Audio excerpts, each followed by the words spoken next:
Hey guys, எங்களோட குலதெய்வ கோயிலுக்கு போயிட்டு கிட்டத்தட்ட ஒரு 8, 9 மாதத்துக்கு மேலே ஆயிருக்கும்னு நினைக்கிறேன். லாஸ்ட்டாக செல்லிய பர்த்டேக்கு போன மாதிரி ஞாபகம். அதுக்கப்புறம் போனதா சுத்தமாக ஞாபகமே இல்லை. எங்களை கூட்டிகிட்டு போகிறதுக்கு ஜெகதீஷ்க்கு டைம் இல்லை. ஸோ ஜெகதீஷ் ரொம்ப பிஸியாக இருந்தாங்களா. இப்போ ஒரு 1 வீக் லீவ் போட்டிருக்காங்க. அதனால் போயிட்டு வந்துடலாம் அப்படின்னு சொல்லிட்டு காலையில் எல்லா வேலையும் முடிச்சுட்டு கிளம்பிட்டோம். அதுக்கு முன்னாடி பக்கத்தில் இருக்க மாரியம்மன் கோவிலுக்கு போயிட்டு மாவிளக்கு பிரசாதம் இதெல்லாம் படைச்சி சாமி கும்பிட்டுட்டு அதுக்கப்புறம் எங்களோட குலதெய்வ கோயிலுக்கு போயிட்டு வந்தோம்.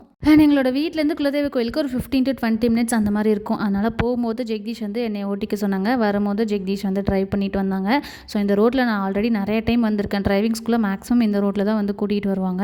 அதனால் பதட்டமே இல்லாமல் எல்லாரையும் பத்திரமா கோயிலில் கூட்டிகிட்டு வந்து சேர்த்தாச்சு. அண்ட் லாஸ்ட் டைம் பார்த்ததுக்கும் இந்த டைம் பார்க்குறதுக்கும் கோயில் செம்ம சூப்பராக மெயின்டைன் பண்ணியிருந்தாங்க. நிறைய சேஞ்சஸ் பண்ணியிருக்காங்க. நிறைய ஃபெசிலிட்டிஸும் கொண்டு வந்திருந்தாங்களா. செம்ம பீஸ்ஃபுல்லாக சூப்பராக இருந்துச்சு. எந்திரிச்சு வரதுக்கு மனசே இல்லை. நாங்கள் ஆல்ரெடி தமிழ் நியூ இயருக்கு வரலான்னு பிளான் பண்ணியிருந்தோம். பட் அப்போ வந்திருந்தோன்னா கண்டிப்பாக இவ்வளோ பீஸ்ஃபுல்லாக இருந்திருக்காது. ஃபுல் ரஷ்ஷாக இருந்திருக்கும். சாமியை பார்த்துருக்க முடியுமான்னு தெரியல. ஒரு 2 நாள் வெயிட் பண்ணி வந்ததுக்கு செம வொர்த்தாக இருந்துச்சு.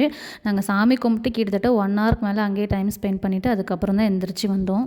என்னோட மாமியார் வீட்டிலேருந்து வரும்போது 2 கோவிலுக்கு தனியாக பிரசாதம் மாவிளக்கு எல்லாமே பர்ஃபெக்டாக செஞ்சு பேக் பண்ணி எடுத்து வச்சுருந்தாங்க. அதனால் இங்கே வந்ததும் டேரெக்டாக எடுத்து அப்படியே பிளேட்டில் அரேஞ்ச் பண்ணி சாமிக்கிட்ட வச்சு அர்ச்சனை பண்ணி சாமி கும்பிட்றதுக்கு ரொம்ப ஈஸியாக இருந்துச்சு. சாமியெல்லாம் கும்பிட்டுட்டு கொஞ்ச நேரம் இப்படி ரிலாக்ஸாக உட்காரலாம் அப்படின்னு உட்காந்தது தான். நம்மளை தொல்லை பண்ணுறதுக்குனே ஒரு ஆள் இருப்பார். செளியை தான் நல்லா ஸ்பேஷியஸாக இருந்துச்சு. அங்கே நலலாகவும் இருந்துச்சு, கொஞ்சம் வெயிலாகவும் இருந்துச்சு. அவனை சுத்தமாக கண்ட்ரோலே பண்ண முடியல. ஏதோ பழகின இடம் மாதிரி எல்லா இடத்துக்கும் போய் சுற்றி எக்ஸ்ப்ளோர் பண்ணிகிட்டு இருந்தான். அவன் பின்னாடி கொஞ்ச நேரம் ஓடிட்டு இருந்தேன். அதுக்கப்புறம் எடுத்துகிட்டு வந்த பிரசாதம் எல்லாருக்குமே கொடுத்துட்டு நாங்களும் சாப்பிட்டு வீட்டுக்கு கிளம்பி வந்துட்டோம்.